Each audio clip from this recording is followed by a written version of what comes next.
First of all, I'm going to start with the evidence of what not to do to a motor. I did. I opened this motor up and I discovered that the exhaust valve was packed with that black stuff. And the valves and the valve seats are in really, really nice shape. What I do not advise doing is what I did to free this motor up, is taking a pipe wrench. Normally it's done on the other crank with the bolt, but there was, how could I say, a layer of rust where I knew even the rust penetrator, and this is how you know rings are still good. You see that? I did that last night right before dinner. I make most of my videos like this one before dinner, even though I'm still cleaning my dryer. I had to clean my dryer duct. I'm going to put you on the tripod. Okay, so basically this motor stopped running. There's nothing wrong with the motor. Okay, they were dumping junk oil and stuff in that because the front seal was leaking, overloading the oil capacity, and it was pushing that oil up into the valves and burning it. And that's where we got all this, that stuff. So basically this motor's shot. Where's my bucket? There. Now that motor is threaded. I don't know if you noticed by looking in that before I put you back here on the tripod. I don't know, I just pressed a button. I got to get a different style camera. You see that's threaded. I don't know if you can see that. That takes one of those mufflers like we had on my go-karts. You see, this is a Tecumseh engine. And how do you identify a Tecumseh engine? I want to go over a bunch of different things. It's stamped a lot of times. If you can see that, HM80, okay, that's an 8 horsepower. And then there's your family number, the 155. Because I'm going to show you a really neat trick. I'm going to use this cover. Now you see, this is one of the things I disagree with. When that's on the engine, it's all the way on the bottom, and it's against the actual frame of this machine. Okay? This is one of the asinine things that the industry did to piss people off, that you need a new one. You think you need a new one every year. I can't find a serial number anywhere. Well, you know, when I first started doing this, which is not all that long ago, maybe 10 years ago, I started fooling with those bikes, or 15. Okay, I didn't always fool with small engine. I hardly ever touched a small engine because of that stuff. Well, what's the serial number? What's this? They're all over the goddamn motors. Sometimes you got to take the motors off. Like some of the Briggs, it's actually stamped in the head casting, or there's a bracket or something underneath it, and all of a sudden you'll find that model number that you know, your engine family serial model number. Those are some of the things that really piss people off, because you take a weekend out to take something apart and you still didn't get your goal. Well, in the garbage it goes, okay? But basically that's a Tecumseh engine, and it's off a snowblower. The other engine that I'm going to cover is off a snowblower. It's the one that donated the electric start. You see this? I just tested this. It's still good. Actually, it's in really, really nice shape. This snowblower was in a garage that collapsed. I don't know. I just heard something. Most things that go wrong with small engine is this seal right here for the governor starts leaking. And you can actually tweak these very nicely. I don't know. Oh, Super Dave decided to show up. There's Super Dave. And he is one playful cat and very intelligent. And he will drink your soda or your beer if you're here. One of the things that you need that serial number for is to identify the carburetors. And very few of the ones, okay, why people try to rebuild these, this has an actual air-fuel mixture which can increase power. A lot of the other ones are EPA carbs that are being sold by China, and they do not have that adjustment. And a lot of times these carburetors are not rebuildable because of the amount of corrosion, okay? You see, aluminum oxidizes, the cheap, soft aluminum. It's different than cast aluminum, which these are. These are cast aluminum parts. Dave, how are you, sir? All right, so now I said that we're going to use this now that the cat has showed up to show us what to do. Come on, pal. You're cramping my act. I have to take the crankshaft, okay? This is part of your crank, okay, your flywheel. This has no teeth on it. So I have to take the one off the derelict snowblower, like that snowblower, and put it on, okay?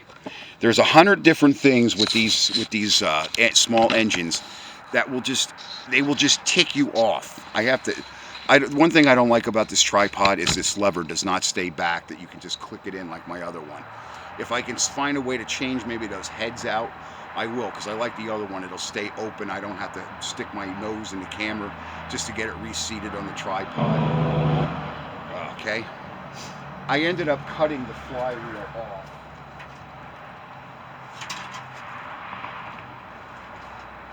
Okay. Exhibit A. This is cut off. I cut a slot. I slotted it because there's no other way when they're seized on.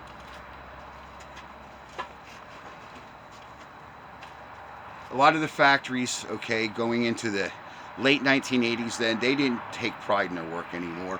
They didn't, like when you work at a shop, like where I'm going to work, you don't see CRC spray oils and lubricants. They just jam parts in, and no wonder half the new shit fails. You can't get a plug, a connector together. Nobody thinks of squirting it with a little bit of lubricant and it goes right together. Well, that's what they were doing to these machines all way back in the day. They're just jamming them together. There's no lubricant, no anti-seize, no nothing. So when you go to take it apart to fix it, to repair it, you can't, or you get socked in the eye. I mean, the freaking shop that you took it to, oh, you owe me $350 for what? A $2 seal? Yeah, I had to take the whole machine apart, and unfortunately, this happened. And if you explain it to a lot of customers, and the machine's all back together, and try to explain the process before video, before phones had cameras on them, people got really, oh, you're ripping me off. There's a lot of shops to this day, they won't touch a lot of these machines. They just want to sell you a new one, like the shop down the street. They really don't want to repair anything anymore. So it's hard to even find anybody that wants to get involved in it, and especially if the guy even is like me. Okay, and hey, you might get a hell of a bill because I might not be able to get it apart. Do you really want to invest that kind of money? And a lot of times the shit was getting left here. So now the times got tight, not many people want to bring stuff here even to get fixed, because, well, that's why. It costs money. You know, time is money, and I don't blame people. But I mean, if you want to whip out your credit card and give the Chinese more hundreds of dollars for more junk, and this newer stuff, it expires at a much faster rate with all the plastic parts. And like I said, I've seen those Craftsman transmissions on the Craftsman riding motors, a plastic fucking transmission. You've got to be shitting me. But nope, there it is. So small engine 101 is, first of all, you've got to identify your engine. Number two, is the engine any good? When I opened that up and took that head off, and that's why I made my when I do my restoration, my trucks and stuff, a lot of times it's just your valves, or there's gunk in there. The valve guide seals are leaking, and so you can't really do a reliable compression test. Same as that. There was no compression test. The engine was completely seized. It was completely dead, and it took an act of God and Aerocroil. I use a lot of Aerocroil. And getting to that, if you want me to represent, say, a part, a lubricant, if it works, I might do it. I might consider it. Like I said, I'm pretty independent, and I'm very choosy who I ally myself with. But like I explained, I think I mentioned in my other video, I've got a Felpro gasket that failed in my truck. It's the first one that I could ever remember. And I got another head gasket set just recently. I've got a bone to pick with them. It's got two different style head gaskets in it. What the hell was that shit? And it is Felpro. The package is sealed. And then the other thing is that the little Felpro thing you get with the identifier number. A lot of times, if guys like me do a rebuild and you're doing a restoration, okay, which I don't agree with, because Felpro's going to Chinese way of doing business. Do you have a receipt? Well, years ago and even recently, I still got that little, it's a little white paper, and it's in with your gaskets, and it's got the gasket set number, or just the gasket itself, or the head set number. If it's it identifies what you repaired, because we tape that right to the file, because that next time, if that engine needs to be serviced, I know what the part numbers are. Well, now Felpro's cheating you. Oh, do you have a, yeah, you know what, if I kept every receipt, I need a goddamn freaking permit just to live here for a fire hazard. So I have to pull that headset for Holly Ann. I have to pull that, I have the box, I save that stuff, especially if it's my build. If not, I give it to the customer, it's in your trunk. Because it goes to what I'm talking about with this stuff, okay? What you did 5 years ago to something, you might not realize it, or that you even replaced it. And that's why I paint parts. Remember I said, why did you paint your part? Why is it yellow? Why didn't you paint it black? You know what, Jack? I know secrets that nobody else knows. And it's why people were listening to me, because a lot of people say, Jesus, you're right, or geez, I didn't never thought of that. That's thinking outside the box, and that's what I did in the military. Okay? When something came through with a design flaw, it was up to guys like me to fix that design flaw. And it was up to guys like me to think outside the box. Okay? Sometimes you can substitute one part for another, just like a GM distributor fits in that Ford truck, a 6-cylinder distributor from a V6. Okay? Somebody thought outside the box. And that's the way it was when I was a kid. I had a whole bunch of stuff in that speed shop. And I realized even a carburetor had certain carburetors had a certain bolt pattern. And you could actually interchange carburetors if you wanted to. Fool with the linkage, tweak the linkage a little bit, weld another bracket on, and poof. Now the magic of welders, okay, you really, back in the day, a shop had a welder. Not everybody, you didn't have pocket welders from Harbor Freight or the Chinese Harbor Freight type of welder. Okay, those things didn't exist back in when I started doing hot rods and stuff. If I needed something welded, I actually had to have it towed, or I had to have the part fabricated and made, because I couldn't even afford a welder. Even to this day, it took an act of God just for me to get a welder. But thanks to Craigslist and some of the marketplaces, those things are available, just like these engines. Okay? My grandfather was a Tecumseh man. He loved Tecumseh motors, Tecumseh power. Look. I like them too. As far as I'm concerned, though, a Briggs engine's a lot smoother, and it's a lot less fussy, and it's why I'm determined to put this electric starter on this for this brush grinder, because I hate pulling my ass off. It's a nice touch. Now, is that engine going to make enough power at its age? Well, if it ran that machine from new, some of these, you see this here? The snowblower has that extra power from the governor. That goes through here. There's an extra pulley right there. There's a shaft that comes out with a pulley. I should really have the other engine out here, but if you've ever pulled the snowblower engine, you know that the drive belt actually rides on that pulley. That's not for, it's for the actual wheel drive, not for the actual auger drive. It's the wheel drive. And the governor really is what, the speed of the gearing, that's what moves the governor. And like I said, that's sometimes why you got to tweak a governor. Because I might get that running and find out it's underpowered. And just 2 millimeters of movement on this governor arm right here. 2 millimeters on that, and that's why it's adjustable. Just 2 millimeters of movement. I'm not talking a quarter of an inch, a half an inch. I'm talking just a slight movement. It can mean the difference of maybe 500 to 700 extra RPM, okay, at max power. That's a lot of power, and you could still put it through the engine, but that's why you don't exceed it, because I see a lot of these eggheads, they don't set it by ear. They just decide to move that governor arm and let it that way because it's making more power. They're not really realizing to get a tachometer for these small engines, okay? I always tack them out. I find out what their max spec is, if it is available. Some of this stuff on these Tecumsehs, it's just not there to be found. On Briggs, there are a lot of max RPM cycles, so you can find the information. Jack Small Engines, that's another allied company, but they're slipping too with their customer service. They're hiring housewives and people keeping an eye on their neighbors' pets, you know, doggy sitters. Not necessarily who I really want to go to for a spec or a part. There's a couple other ones. I think there's F&A tractors. I think they're in Georgia, and they're or FCA tractors. I'm thinking of FA parts up in Ontario for valves and heads and engines and stuff. FCA, I think it is. They're in Georgia. They're kind of a sublime company, but the guy I talked to was really, really friendly.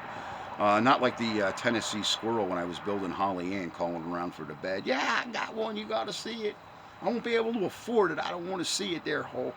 Well, this guy, he told me, he just didn't look up the part. He told me the price, and he gave me specs on the part, and he gave me specs on the engine, and I had a lot of respect for that. I really did when somebody does that. I have a lot of respect for the guy that explains what the part is, what the spec is. He takes into consideration the serial number, and he also says, hey, if it's not the right part, put it back in the package. We'll take it back. We'll give you your money back, or we'll get you the right part. Well, that didn't happen when I bought that turd of a PTO for the John Deere, for my John Deere. Okay? That's how people lose a lot of money. Okay? You got to eat $100 or a $200 part because of the internet, the inner screen. Okay, there's your part, but it's not a durable part. Didn't last more than a year or two, and you got to buy another one. This is why people can't pay their bills. And you got to catch my. I made a video downtown at the senator and the state representative's office. I'm a little pissed off at them right now, especially with this going on and building World War III under our ass. So if you got something to fix, it might be the last that we can get parts, or before the parts become totally unaffordable. So check your engine for your spec, your serial number. Sometimes there's a spec number. That's not so much as important as the model and the engine family number. The spec number, that's just the engine block usually is what a spec number is. It tells them what CID it is, what displacement. That's not necessarily information a shop needs for rebuild parts or gaskets and seals. They need the actual identifier of the model and the engine family. So remember what I said about these carburetors you're getting off of eBay and Amazon? If that carburetor is $100 on Jack Small engines, 9 chances out of 10 it's a non-EPA carburetor, and it'll have that extra adjustment. Because if not, you're going to be drilling the jet to richen it up to get more power out of it, which is a real pain in the ass because you might have to buy three more carburetors until you get that jet drilled just right. I've been through it with small engine. I'm a guru. I know what makes an engine run. And especially, like I said, you're not going to save a carburetor like this. You're not going to put it in your ultrasonic parts. You can see there's water running out on my hand there. Okay? These things have been thoroughly disintegrated. Okay? They're sucked together inside. They're all corroded. There ain't no bringing it back. Now, the other thing is there's been a lot of bad coils, spark coils. It'll make the engine fire, but the engine will not start. I don't know what to tell you guys to do about that. And that's particular to eBay, to parts on eBay. Spark coils, the engine will cough, it'll act like it's going to start. Sometimes it'll go bup, bup, bup, bup, bup, bup, bup, bup, bup, and then it dies. There's something going on with spark coils right now. I have no idea what it is. Just not made right, okay? I'm just not a smart coil dude, okay? To me, when I buy coils or coil packs, I expect it to be what it is, but it's not happening. All right? Go over your machine. This is the day before they're calling for, I don't know, 15 inches of snow here in the Poconos. My little machine's going to have a real workout, and I'm going to have to get to bed early. So I got to complete my mission with my dryer. I got to clean back there, wipe things up. Keep this in mind about finding that stuff on the bottom of the machine where you figure they'd put it on the goddamn top of the machine. And if you buy a new one, take pictures of it, make a file. Because if something does go wrong with it, and like I said, 9 chances out of 10 within a year or two, there's going to be something wrong with that machine. This new stuff is not like the old stuff, folks. So take heed. And it's kind of why a lot of people, they say, well, it's junk. Do you really want it? Well, that junk snowblower and that electric start, that made the deal all worthwhile. I was actually thinking in the back of my mind, maybe I could actually use that motor. No. The other thing is these motors have different sized crankshafts. Okay, I meant to bring out my Briggs & Stratton, my pulleys. I just stepped on the tripod. Okay, there's 3/4 inch, there's 7/8 shaft, there's 15/16, which is an oddball. I think 15/16 is idyllic to like Yanmar, and I think there's Yanmar and I think it's Omar engines or something. And Ingersoll, the Ingersoll Rand, some of their small engines, they use 15/16 crankshafts. Don't ask me why. It's just one of them things. 1 inch and 7/8 and 3/4 are your most popular crankshafts. So if you're trying to repurpose an engine, make sure your crankshaft is the right size. Sometimes they make kits for certain machines. Sometimes they make short little ones for like go-karts and different things. I don't advise doing that unless you're a goddamn good welder and you got an eye like a hawk.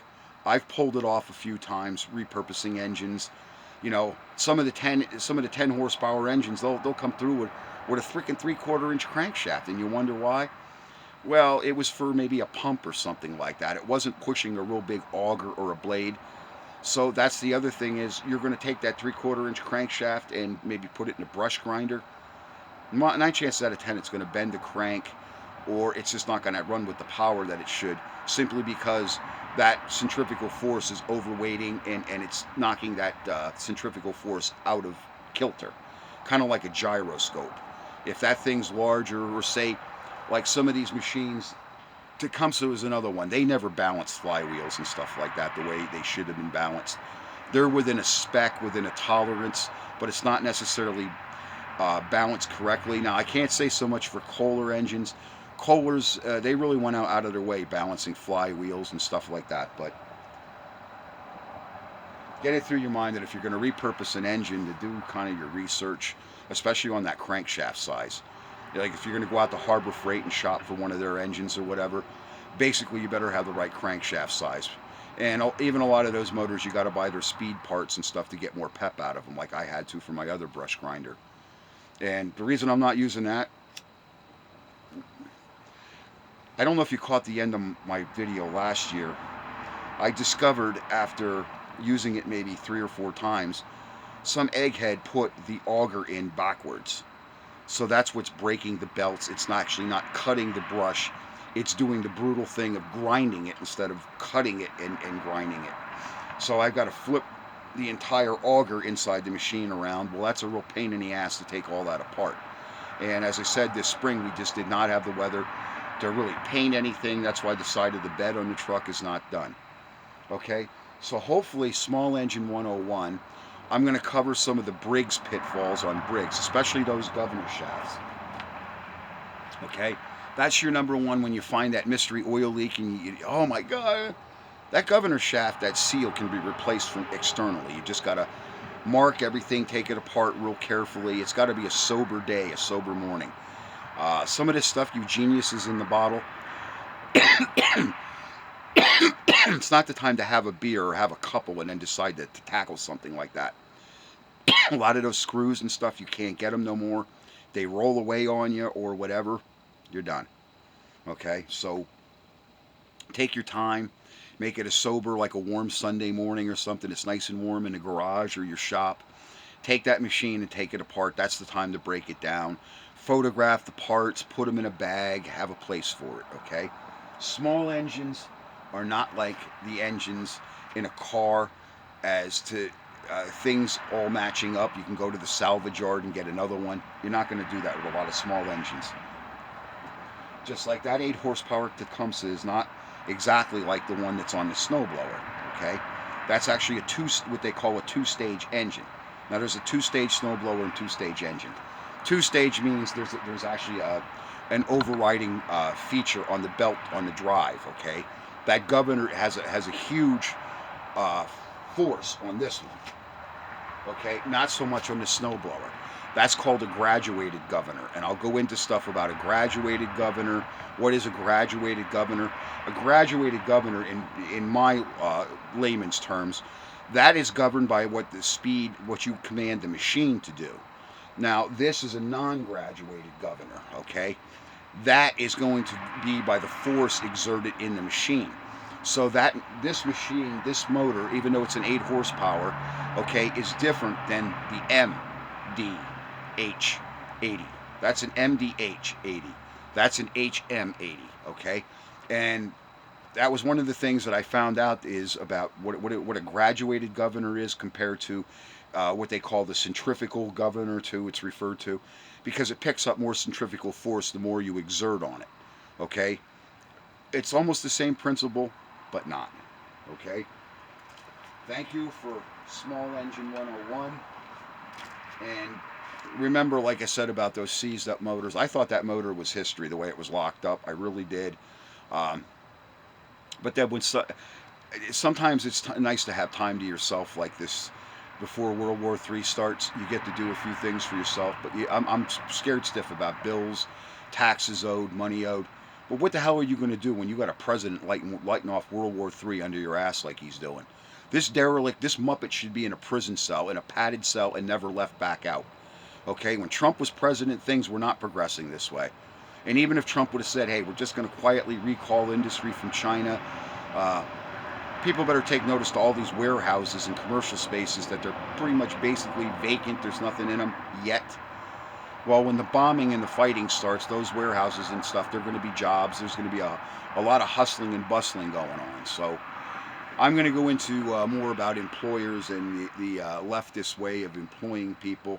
A lot of people are having, right now, I just have a friend, he had a hell of a clash with an employer. He really did. He quit his job. The manager, they hired one of these guys with the painted fingernails to come in and manage the company. I feel sorry for a guy with 3 children and those type of bills to end up unemployed. But you know what? What I told Bruce, I said, Bruce, you don't have to take that shit. You really don't. And you know what? He didn't. But now he's sitting at home like me, worried about. I don't know if they rent or even own the place. I really don't. But I really feel sorry for the guy because he wasn't making all that much money where he was working to begin with. Almost like every other job you get today, it's Mickey Mouse. All right. We'll cover more of that. Then catch my video on the senator's office and the state representative. Next guy I'm going to bust on is Matt Cartwright up here. Thanks, guys.